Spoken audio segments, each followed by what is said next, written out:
সোহেল তাজের নাম আসছে প্রত্যেকটা জায়গায় যে উনি সেখানে জড়িত ছিলেন। উনি বারবার বলছেন আমি জড়িত না। আমি এই কেসটাকে ফাইনাল করে দিতে চাই এই মুহূর্তে আপনাদের কাছে। এখন এটাকে লক করে দিব উইথ এভিডেন্স। যদি এই এভিডেন্স সত্যিকার অর্থে যদি সত্য হয় তাহলে সোহেল তাজ দোষী, আর যদি না হয় তাহলে উনি নির্দোষ। শুধু পদত্যাগের সমাধান নয়, বর্তমান কমিশনের সবাইকে আইনের আওতায় আনার দাবি জানিয়েছেন বিএনপি চেয়ারপারসনের উপদেষ্টা জয়নুল আবদিন ফারুক। ছাত্র জনতার আন্দোলনে ক্ষমতাচ্যুত শেখ হাসিনাকে নিয়ে ক্ষোভ জানিয়েছেন প্রধান উপদেষ্টা ডক্টর মোহাম্মদ ইউনূস। বুধবার ভারতীয় রাষ্ট্রীয় গণমাধ্যম পিটিআইকে দেওয়া এক সাক্ষাৎকারে তিনি বলেন, বাংলাদেশ ফেরত না চাওয়া পর্যন্ত ভারতে অবস্থানকালে শেখ হাসিনার চুপ থাকা উচিত। জামাত শিবির বিএনপির জন্য বড় একটা সুখবর, যেটা তারেক রহমান নিজেই দিয়েছেন। আদালত যদি নির্দেশ করে বসে, অলরেডি নিয়ে প্রসিডিং চলছে, ভারত থেকে শেখ হাসিনাকে বাংলাদেশে ফেরত আনা হবে।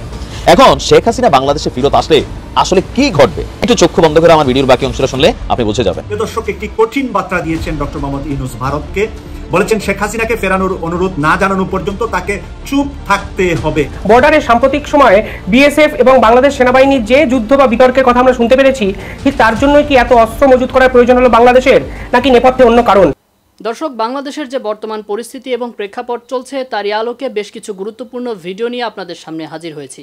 দর্শক, ভিডিও শুরুটা দেখেই কিন্তু বুঝতে পেরেছেন যে আজকের নিউজটা ঠিক কতটা গুরুত্বপূর্ণ এবং ঠিক কোন বিষয়টাকে ইঙ্গিত করছে। তাই বলবো, যারা ভিডিওটি অন করেছেন না টেনে সম্পূর্ণ ভিডিওটি দেখতে থাকুন। সেই সাথে আমাদের চ্যানেলটি সাবস্ক্রাইব করে পাশে থাকা বেল আইকনটি ক্লিক করে দিন। আর যারা ইতিমধ্যেই চ্যানেলটি সাবস্ক্রাইব করে রেখেছেন তাদেরকে অসংখ্য ধন্যবাদ। তো চলুন দর্শক, ভিডিওটিতে একটি লাইক দিয়ে আমরা ধারাবাহিকভাবে সবগুলো ভিডিও দেখে আসি। একদিন থেকে সোহেল তাজের নাম আসছে প্রত্যেকটা জায়গায় যে উনি সেখানে জড়িত ছিলেন। উনি বারবার বলছেন আমি জড়িত না। আমি এই কেসটাকে ফাইনাল করে দিতে চাই এই মুহূর্তে আপনাদের কাছে, একদম ফাইনাল করে দিব। অর্থাৎ আমি যে এখন এটাকে লক করে দিব উইথ এভিডেন্স। যদি এই এভিডেন্স সত্যিকার অর্থে যদি সত্য হয় তাহলে সোহেল তাজ দোষী, আর যদি না হয় তাহলে উনি নির্দোষ। কিন্তু আমরা বলছি না, আপনি জড়িত। আমার কাছে একটা বিষয় যদি আপনারা প্রমাণ করতে পারেন, আমি যেটা দেখাচ্ছি এখন, he is responsible, he was involved in this murders, mass murders or genocidal killings. The one word এখানে যা বলছেন এটা যদি সত্য হয়, আর যদি মিথ্যা হয় তাহলে you can say উনি নাও জানতে পারে, যেহেতু সরকারের সাথে তার অনেক ধরনের আপনার misunderstanding and consequently he had to resign and he wasn't the part of the government after that incident. So এটা সাজেস্ট করে তার সাথে অনেকগুলা ঘটনা ঘটেছে, সে ডিসএগ্রি করেছে তৎকালীন প্রধানমন্ত্রী শেখ হাসিনা বা গভর্নমেন্টের সাথে। আমি যে ক্লিপটা বাজাবো, very very short time right now, আমি যে ক্লিপটা এখন আমি আপনাদেরকে শোনাবো, যদি এই ক্লিপটা সত্য হয় is involved, if not is not, and that is guaranteed. এবং কেউ এটা বলতে পারবেন না আমি প্রমাণ করে দিব উনি এরপরে জড়িত ছিলেন। আমি আপনাকে ক্লিপটা বাজাই, উনার প্রশ্ন উত্তরে উনি কি বলেছেন শুনুন। ফোন দিয়ে বললাম আইজি সাহেব পরিস্থিতি কি হচ্ছে, আমি শুনলাম গোলাগুলি হচ্ছে। বলে হ্যাঁ স্যার, এখানে তো অনেক গোলাগুলি হচ্ছে বিডিআরের ভিতর। তা আমি বললাম বিডিআরের ভিতরে গোলাগুলি হচ্ছে, আপনারা কি করছেন? বলে আমরা তো আছি। আমি বললাম আপনারা আছেন মানে আপনারা র্যাব কোথায়, আপনারা পুলিশ সব ডাকেন, ডাকিয়ে আনসার প্রয়োজনে আনসার আর্ম ব্যাটালিয়ন সব আনেন, এনে পুরা পিলখানা ঘেরাও দেন, ঘেরাও দিয়ে মুভিং করতে হবে। বলে স্যার আমরা তো মুভিং। আমি বললাম আর্মি ডাকেন দরকার হলে। এক্স্যাক্টলি এগুলো বলেছি।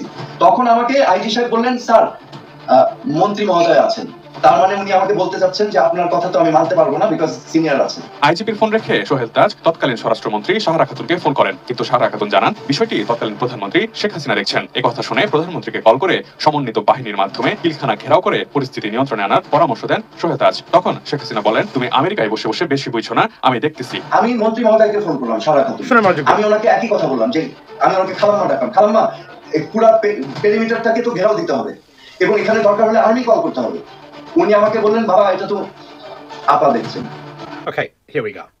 সো আমি কেসটাকে ফিনিশ করে দেই। যারা কথা বলছেন উনি দোষী না নির্দোষ আমি জাজমেন্ট দিয়ে দিচ্ছি, বাট যদি উনি তখনকার সময় আইজিপি কে কল করে বলে থাকেন বিডিআর কে ঘেরাও করতে হবে আনসার দিয়ে, সেনাবাহিনী দিয়ে, সব দিয়ে, প্রধানমন্ত্রী শেখ হাসিনাকে তো আগের প্রধানমন্ত্রীর কথা বলছি যিনি পালিয়ে গেছেন, ওনাকে তো পাওয়া যাবে না। যদি উনি থাকতেন তাহলে কেসটা ডিসমিস হয়ে যেত overnight. But since she is not there, she fled, ওই আইজিপি এখনো আছেন উনি বলছেন, এবং আমরা জানি ওই আইজিপি, এবং যেহেতু সাহারা খাতুন মরে ছাই হয়ে গেছে, ওই আইজিপির কাছে যদি ওনার কাছে জিজ্ঞেস করা হয় অথবা কোনো রেকর্ড বের করা যায় উনি বলেছিলেন সেনাবাহিনী অর্থাৎ বিডিআর কে ঘেরাও করতে হবে আনসার দিয়ে, সেনাবাহিনী দিয়ে, পুলিশ দিয়ে, তখন তারা ভয় পাবে এবং তারা জানবে যে তারা বের হতে পারবে না, অর্থাৎ যান বাঁচাতে পারবে না, সুতরাং তারা এটা করবে না।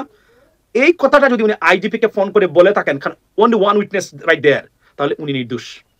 বলে দিলাম উনি নির্দোষ, হি ইজ ইনোসেন্ট। আর এই কথাটা যদি মিথ্যা হয় তাহলে he is involved in it. আমি আপনাদেরকে একদম রায় দিয়ে দিলাম, like I said this judgment is always hypothetical judgment or verdict, যেটাকে আমরা বলি আন্দাজের উপরে বা পার্টিভ অ্যানালাইসিসের উপরে। যদি উনি এটা বলে থাকেন এবং এটা প্রমাণ করতে পারেন যে উনি বলেছেন তাকে এবং শেখ হাসিনা তাকে বলেছেন যে তুমি মাথা বড়ি করো না আমেরিকা থেকে, আমি দেখতেছি, তাহলে he is innocent. He is absolutely innocent. এটা মনে রাখবেন। আমি আবার এর কথাটা বলার উদ্দেশ্য হলো কোনো ইনোসেন্ট বা নির্দোষ ব্যক্তি যেন শুধু আওয়ামী লীগ করে বলেই সে যেন হয়রানির শিকার না হয়। It's a serious murder case and we're talking about that he's involved in it. We don't know that he's involved in it or not, but এইটা বললাম যে ওই কথাটা মনে রাখবেন। আমি যে কথাগুলো বলি এগুলো আপনারা জানেন যে আজকাল পরশু এসে আপনারা প্রমাণ করবেনই, একদম সত্য। যদি উনি এটা প্রমাণ করতে পারেন যে উনি আইজিপিকে কল করে, কারণ সেনাবাহিনীর প্রত্যেকটা colonel, lieutenant colonel, major, brigadier general বলছিলেন যে আমরা শূন্য পাঠাতে হবে, এটাকে ঘেরাও করতে হবে। অর্থাৎ দেখেন ওনার সাথে সেনাবাহিনীর যারা তাদের সাথে একদম মানে আপনার কমন গ্রাউন্ডে মিল আছে। যদি আমি আবার বলছি, যদি ওই কথাটা উনি যা বলছেন সত্য হয়ে থাকে তাহলে বোঝা যায় যে উনি ওইটাতে জড়িত না। এই মুহূর্তে ভারতে পলাতক আছেন বা নির্বাসিত আছেন সাবেক প্রধানমন্ত্রী শেখ হাসিনা। আওয়ামী লীগের যারা নেতাকর্মী আছেন, আপনারা মোটামুটি একটা সুসংবাদ না দুঃসংবাদ আমি জানি না এটা কোন সংবাদ হবে, শেখ হাসিনা যে কোনো সময় বাংলাদেশে আসছেন। তবে তিনি তার নিজের ইচ্ছায় আসার চেয়ে, যেটা এই মুহূর্তে ভারতের সংকট দাঁড়িয়েছে যে বাংলাদেশের সাথে কূটনৈতিক সম্পর্ককে ঠিক রাখতে হলে আদালত যদি নির্দেশ করে বসে, অলরেডি নিয়ে প্রসিডিং চলছে, ভারত থেকে শেখ হাসিনাকে বাংলাদেশে ফেরত আনা হবে। এখন শেখ হাসিনা বাংলাদেশে ফেরত আসলে আসলে কি ঘটবে, একটু চক্ষু বন্ধ করে আমার ভিডিওর বাকি অংশটা শুনলে আপনি বুঝে যাবেন। ধরেন শেখ হাসিনা বাংলাদেশে আসলে প্রথমত ওনাকে এয়ারপোর্টে গ্রেপ্তার করা হবে, রাইট? ওনাকে গ্রেপ্তার করা হবে, মিডিয়া কাভারেজ উনি পাবেন। তারপরে কি হবে? ওনার বিচার হবে, জেল হবে। খালেদা জিয়ার সাথে যা ঘটছে, আমি এইটা নিয়ে অনেক ভিডিও বলছিলাম যে খালেদা জিয়া হয়তো একজন কাজের মহিলা পাইছিলেন, শেখ হাসিনা হয়তো ওইটাও পাবেন না। কিন্তু আরেকটা ভিন্ন চিত্র আপনি দেখতে পাবেন। ডক্টর মোহাম্মদ ইউনূসের যে সরকার, এই সরকারের এথিক্স কোনটা? যারা অপরাধী তাদের বিচার হবে, যারা অন্যায়কারী লুটেরা তাদের বিচার হবে। তো আওয়ামী লীগের শাসনামলে বাংলাদেশে মার্চের ভোটে আওয়ামী লীগের প্রায় নিয়ার অ্যাবাউট 40% সমর্থন আছে। এই সমর্থকদের মধ্যে লুটপাটকারী শ্রেণীর সংখ্যা আপনি পাবেন বড় জোরে 40-এর মধ্যে 3% যারা লুটপাট করছে, দুর্নীতি করছে। কিন্তু বাকি 37% মানুষ এখনো কিন্তু বাংলাদেশে আছে, তারা ঘাপটি মাইরা আছে অথবা নেতৃত্ব শূন্য অবস্থায় সামনে আসতে চাচ্ছে না বা একত্রিত হতে পারছে না। শেখ হাসিনা পতনের এবং ভারতের পালিয়ে যাওয়ার 1 মাস পূর্তি হলো আজ। সাধারণত 1 বছর পূর্তিতে আমরা খুব ঘটা করে স্মরণ করি, কিন্তু আজ 1 মাস পূর্তিতেই আমি দেখছি আমাদের উচ্ছ্বাস ছাপিয়ে উপচিয়ে পড়ছে বলবো। ফেসবুকে আমরা আমাদের কথাবার্তা লিখছি, আজ কর্মসূচিও ছিল আই বেটার সে, কারণ হলো বৈষম্য বিরোধী ছাত্র আন্দোলন, তারা শহীদ মার্চের আয়োজন করেছে। এছাড়াও আমরা আমাদের মতো করে আলোচনা করছি নিজেদের মধ্যে সামাজিক মাধ্যমে, যেহেতু উচ্ছ্বাস এখন অনেক বেশি। 1 মাস পূর্তিতে এই 5 তারিখ আমাদের স্মরণে থাকবে। আমরা যারা এই ঘটনার সাক্ষী হলাম, অন্তত যাদের এই বোঝার বয়স হয়েছে, তাদের এটা আজীবনের একটা স্মৃতি হয়ে থাকবে। এগুলো স্মৃতি হয়ে থাকে। 71-এর বিজয় অনেকেই দেখেনি, আমাদের অনেকের জন্ম হয়েছে তার অনেক পরে, তাই ওই বিজয়টা না দেখে এটাকে আমরা তুলনা করছি। এমনকি এরশাদ পতনের পরও আমি বিশ্বাস করি, আমি অনেক ছোট ছিলাম কিন্তু যতদূর মনে পড়ে, কিন্তু এমনকি যারা দুটো ঘটনায় যথেষ্ট বয়সে দেখেছেন তারাও যদি কম্পেয়ার করেন এটাকে এগিয়ে রাখেন অনেকটা। কারণ হলো এরশাদের স্বৈরাচারের যে সময়টা ছিল এবং সেই সময় স্বৈরাচারী ব্যবস্থার যে ধরন ছিল, আমরা আজকের শেখ হাসিনার মাফিয়া স্টেট কায়েমের সাথে তুলনা করলে আমি প্রায় বলেও এটাকে মোটামুটি গণতান্ত্রিক শাসন ব্যবস্থাই মনে হওয়ার কথা। তো অত্যাচার নিপীড়নের মাত্রা যত বেশি ছিল, ওটার অবসানে আনন্দের মাত্রাও তত বেশি হবার কথা, এবং সেটাই হয়েছে। ফলে আমরা উচ্ছ্বাস করছি, খুব স্বাভাবিক, করব। কিন্তু একটা কথা খুব জরুরি, আমার মনে হয় ভবিষ্যতের বাংলাদেশে আমরা ভবিষ্যতের প্রতি মাসে স্মরণ করব না, আমরা বছরে স্মরণ করব। 5 আগস্ট ঘটনাচক্রে আওয়ামী লীগের পতনের দিনগুলো অগাস্টে হয়, দুটো ঘটনা মিলে গেল। যাই হোক, 5 আগস্ট আমরা পালন করব, উদযাপন করব। কিন্তু একটা জিনিস খুব জরুরি, আমাদের টেন্ডেন্সি হচ্ছে আমরা আসলে দিনের শেষে সব কিছুকে এক ধরনের রিচুয়ালে পরিণত করি। আজ থেকে 10, 15, 20 বছর, 25 বছর, 30 বছর পর 5 আগস্ট 2024-এ কি হয়েছিল সেটা স্মরণ করা হবে, নিশ্চিতভাবেই হবে।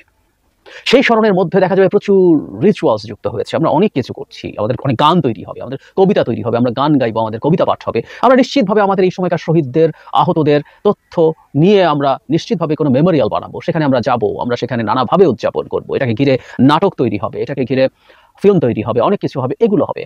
দ্যাটস ফাইন, আমি এগুলোকে খুবই পজিটিভ মনে করি। কিন্তু কোনো কিছুকে শুধু রিচুয়ালের জায়গায় নামিয়ে আনা, এই জায়গাটায় যেন আমরা সতর্ক থাকি। আমি বিশ্বাস করি এক অভাবনীয় সুযোগ আমাদের এসছে, আমরা এই দিনটাকে স্মরণ করে আমরা আসলে কি চেয়েছিলাম। আমরা শেখ হাসিনাকে চাইনি কেন? শেখ হাসিনাকে কেন ফেলে দেওয়ার জন্য আমরা জীবনের ঝুঁকি নিয়েছিলাম? রাস্তায় নেমে এসেছিল মানুষ যারা জীবনের ঝুঁকি নিয়ে নেমে এসেছিল। আরো নামা মানুষেরও বহু মানুষ ঝুঁকিমুক্ত ছিলেন না, এই ঝুঁকিটা নিয়েছিল মানুষ কেন? আমরা আসলে শেখ হাসিনাকে না, আমরা আসলে যে বাংলাদেশ দেখতে চেয়েছিলাম, দেখেছি শেখ হাসিনা সেই বাংলাদেশটাকে শেষ করে দিয়েছেন। তার বাবা একবার করেছিলেন 1975-এর 4র্থ সংশোধনীর মাধ্যমে, ধ্বংস করে দিয়েছিলেন বাংলাদেশের গণতান্ত্রিক ব্যবস্থাটাকে, একদলীয় শাসনে পরিণত করেছিলেন।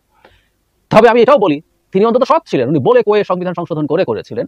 এবং তাতে যেটা হয়েছিল, বিরোধী দল যেহেতু ছিল না, বিরোধী দলকে যা তা রকম দমন পীড়ন করে এমনকি নির্বাচনী ব্যবস্থাটাকে ধ্বংস করা, এগুলো তার জন্য জরুরি ছিল না। কিন্তু শেখ হাসিনা যেহেতু কাগজে কলমে সেটা করেননি, বা ডিফ্যাক্টো করেছেন, নানান কূটকৌশলের মাধ্যমে করেছেন, ফলে তার অত্যাচার নিপীড়নের মাত্রা তার বাবা বিরোধীদেরকে যতটা করেছেন তার চেয়ে 1000 গুণ বেড়ে গিয়েছিল।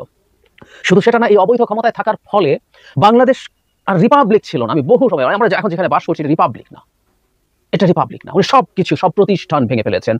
কোনো সেপারেশন অফ পাওয়ার ছিল না, কোনো সংসদ কাজ করছিল না, কোনো জুডিশিয়ারি না, নির্বাচন কমিশন না, কোনো কমিশন, সেটা সাংবিধানিক হোক বা আইন দ্বারা তৈরি কোনো প্রতিষ্ঠান হোক, কিছুই ছিল না। জাস্ট এক ব্যক্তি যা চেয়েছেন তাই হয়েছিল। আগে একদিন বলেছিলাম 14 লুই ফ্রান্সের, উনি বলেছিলেন আম দ্য স্টেট, যখন তার ওই সময়কার একটা মোটা দাগের একটা পার্লামেন্ট মতো ছিল, যখন তারা বাধা দিচ্ছিল তার কিছু ক্ষেত্রে, উনি সেটা থেকে অতিক্রম করার জন্য বলছেন তুমি কে, আম দ্য স্টেট, সো আমি যা বলি তাই হবে। তো Sheikh Hasina became the state.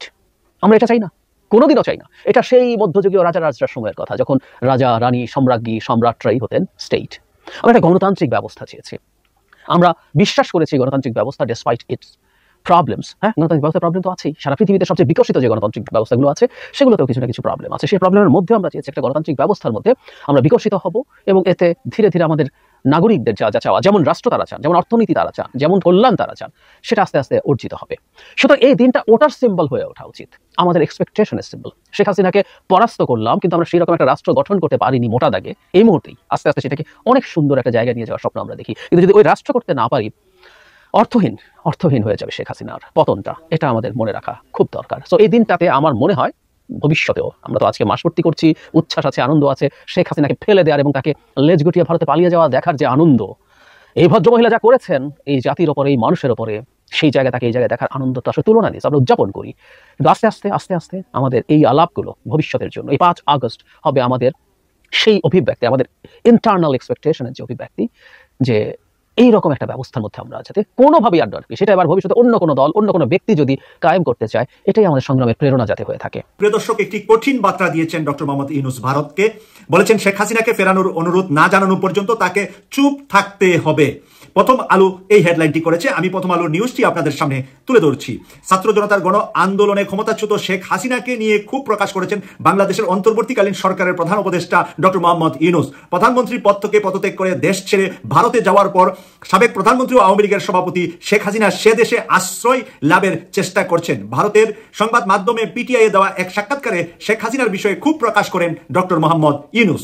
ভারতীয় একটি নিউজে সাক্ষাৎকারে তিনি ক্ষোভ প্রকাশ করেন ভারতের উপরে। আজ বৃহস্পতিবার পিটিআই নিউজের ওয়েবসাইটে সাক্ষাৎকারটি প্রকাশ করা হয়েছে। শান্তিতে নোবেল বিজয়ী অর্থনীতিবিদ অধ্যাপক মোহাম্মদ ইউনূসের সাক্ষাৎকারে বলেছেন, বাংলাদেশে ফেরত চাওয়া পর্যন্ত ভারতে অবস্থানকালে সাবেক ওই প্রধানমন্ত্রী চুপ থাকা উচিত। চুপ থাকা উচিত কাকে বললেন? ভারত সরকারকে বললেন। শেখ হাসিনা বিভিন্ন রাজনৈতিক বিবৃতি দেওয়ার পরিপ্রেক্ষিতে অধ্যাপক ইউনূস এই মন্তব্য করেন। এই বিবৃতি অশুভন আখ্যায়িত করেছে, অশোভনীয়। এটা খুব সুন্দর দেখায় না, ভদ্রতা দেখায় না। ভারতের সরকারকে উনি জানালেন। ডক্টর ইউনূস বলেন, ভারতে শেখ হাসিনা অবস্থানে কেউ স্বস্তিতে নাই। ভারতে শেখ হাসিনা অবস্থানে ভারতও স্বস্তিতে নাই, বাংলাদেশও স্বস্তিতে নাই। কেননা বিচারের কাঠগড়ায় দাঁড় করাতে আমরা তাকে দেশে ফেরত আনতে চাই। বিচারের কাঠগড়ায় দাঁড় করানো হবে শেখ হাসিনাকে, আর সেই জন্য তাকে দেশে ফেরত আনা হবে। তিনি ভারতে থাকছেন এবং একই সময় কথা বলছেন যা সমস্যা তৈরি করছে। তিনি যদি চুপ থাকতেন তাহলে আমরা বিষয়টি ভুলে যেতাম, লোকজন ভুলে যেত, কারণ তিনি নিজের জগতে থাকতেন। কিন্তু ভারতে বসে তিনি কথাবার্তা বলছে, নানা দিক নির্দেশনা দিচ্ছে, কেউ এটা পছন্দ করছে না। ডক্টর মোহাম্মদ ইউনূসের কড়া বার্তা, সবাই এটি বুঝেন। আমরা দৃঢ়তার সঙ্গে বলছি তার চুপ থাকা উচিত। এটি তার কথাবার্তা, নির্দেশনা আমাদের প্রতি অশুভনীয় আচরণ। তাকে সেখানে আশ্রয় দেওয়া হয়েছে এবং তিনি সেখানে থেকে প্রচার চালাচ্ছেন। বিষয়টি এমন নয় যে সেখানে তিনি স্বাভাবিক পরিস্থিতিতে গেছেন, তিনি গণ অভ্যুত্থান ও জনরোষের মুখে তিনি পালিয়েছেন, ডক্টর ইউনূস বললেন। গত 13 আগস্ট হাসিনার এক বিবৃতির প্রসঙ্গে ডক্টর ইউনূস বলেন, বিবৃতি শেখ হাসিনার ন্যায় বিচার দাবি করে বলেন, সাম্প্রতিক সন্ত্রাসী কার্যকলাপ, হত্যাকাণ্ড, লুটপাট জড়িতদের অবশ্যই তদন্ত সাপেক্ষে চিহ্নিত করে ও সাজা দিতে হবে। ডক্টর মোহাম্মদ ইউনূস বলেন, শেখ হাসিনা ছাড়া সবাইকে ইসলামপন্থী বলে আখ্যা দেওয়ার বয়ান থেকে ভারতকে সরে আসতে হবে। শেখ হাসিনা ছাড়া বাকি সবাই ইসলামপন্থী, এই ধরনের বয়ান থেকে ভারতকে ফেরত আসতে হবে। বাংলাদেশ তাকে ফেরত আনবে, কেননা জনগণ এটাই চা শেখ হাসিনাকে এনে বিচারের মুখোমুখি করা। হ্যাঁ, তাকে ফেরত আনতে হবে, নইলে বাংলাদেশের জনগণ শান্তিতে থাকবে না। দর্শক, আমি আশা করছি আজকের নিউজটা আপনি খুবই মনোযোগ দিয়ে দেখেছেন। সেই সাথে দর্শক, এই ভিডিওগুলো সম্পর্কিত যদি কোনো তথ্য বা মতামত থাকে তাহলে তা অবশ্যই কমেন্ট করে জানিয়ে দিবেন। এতক্ষণ সাথে থাকার জন্য ধন্যবাদ। নিউজটি শেষ করছি এখানেই, ফিরছি আগামী ভিডিওতে নতুন কোনো টপিক নিয়ে। আল্লাহ হাফেজ।